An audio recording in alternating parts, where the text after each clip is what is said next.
দর্শক বন্ধুরা সবাইকে স্বাগতম ক্ল্যারি নিউজে। রাজধানীর মোহাম্মদপুরে ঘটেছে আরেকটি হৃদয়বিদারক ঘটনা। বাবার সামনে ছেলেকে কুপিয়ে হত্যা। বাবাও এখন জীবনের জন্য লড়ছেন হাসপাতালে।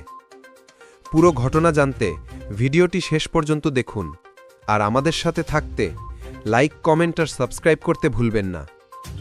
সোমবার রাত 8:30টার দিকে মোহাম্মদপুরের ঢাকা উদ্যান ৩ নম্বর রোডের ডি ব্লকে ঘটে এই ভয়াবহ হামলা।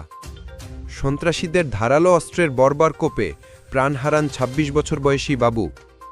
নিহত বাবুর ফুপু আক্তারি বেগম বলেন, বিকেলেই কাশেমের সঙ্গে স্থানীয় যুবক রাজীবের টাকা নিয়ে ঝগড়া হয়।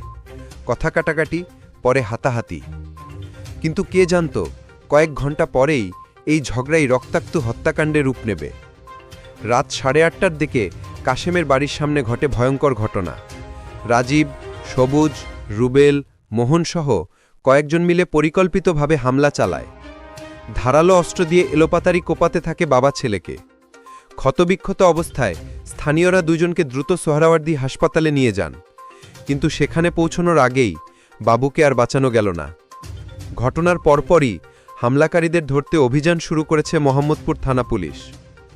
একটা সাধারণ দিনের মতোই শুরু হয়েছিল সবকিছু, কিন্তু কয়েক মিনিটের রাগ, অভিমান আর প্রতিশোধ কেড়ে নিল এক তরুণের জীবন। বাবা লড়ছেন মৃত্যুর সঙ্গে লড়াই। পরিবার ভেঙে গেছে মুহূর্তেই। দর্শক বন্ধুরা, এমন ঘটনা আর কত? হামলাকারীদের দ্রুত গ্রেফতার আপনারা কি চান? কমেন্টে জানান। আর আমাদের সাথে থাকার জন্য লাইক দিন, শেয়ার করুন এবং অবশ্যই সাবস্ক্রাইব করুন ক্ল্যারি নিউজ।